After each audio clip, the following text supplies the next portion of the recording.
નમસ્કાર દર્શક મિત્રો, ન્યૂઝ ફોર ઇન્ડિયામાં આપણું હાર્દિક સ્વાગત છે। હું છું હેમાલી શાહ। તો ચાલો આપણે આગળના સમાચાર જોઈએ।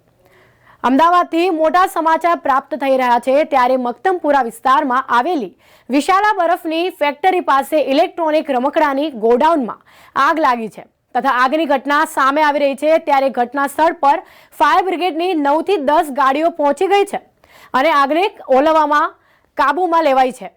3 કર્મચારીઓ ઘાયલ થયા છે અને કર્મચારીઓને નજીકની હોસ્પિટલમાં સારવાર માટે ખસેડાયા છે।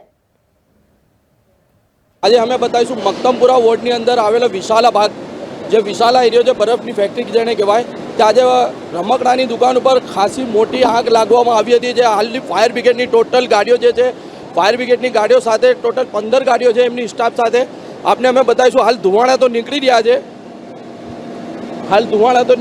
પણ ફાયર બ્રિગેડની ટીમના અધિકારીઓને કહેવું છે કે આગ ઉપર કાબુ લઈ લેવામાં આવ્યો છે। અમે આપને અધિકારીથી વાત કરાવીશું, અધિકારી આના વિશે શું કહેવા માંગશે। હાલ ફાયર બ્રિગેડની કેટલી ટીમ ઘટના સ્થળ ઉપર મોજૂદ છે?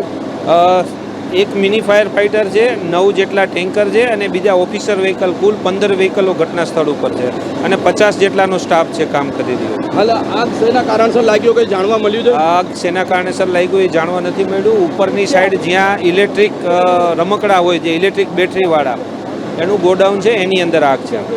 કોઈ ઘાયલ થયું હોય કે કોઈને ઈજા પહોંચી હોય? આ બેટરી ફાટવાથી અમારા 3 માણસોને નાના મોટી ઈજા થઈ છે, જેને VSમાં મોકલી આપેલા છે। એટલે આપણે સ્ટાફના માણસોને એક બેટરી ફાટતા અચાનક જ આગ ઉપર આવી જતા 3 માણસોને નાની મોટી ઈજા થઈ છે, જેને VSની અંદર મોકલી દીધેલા છે એમ્બ્યુલન્સમાં।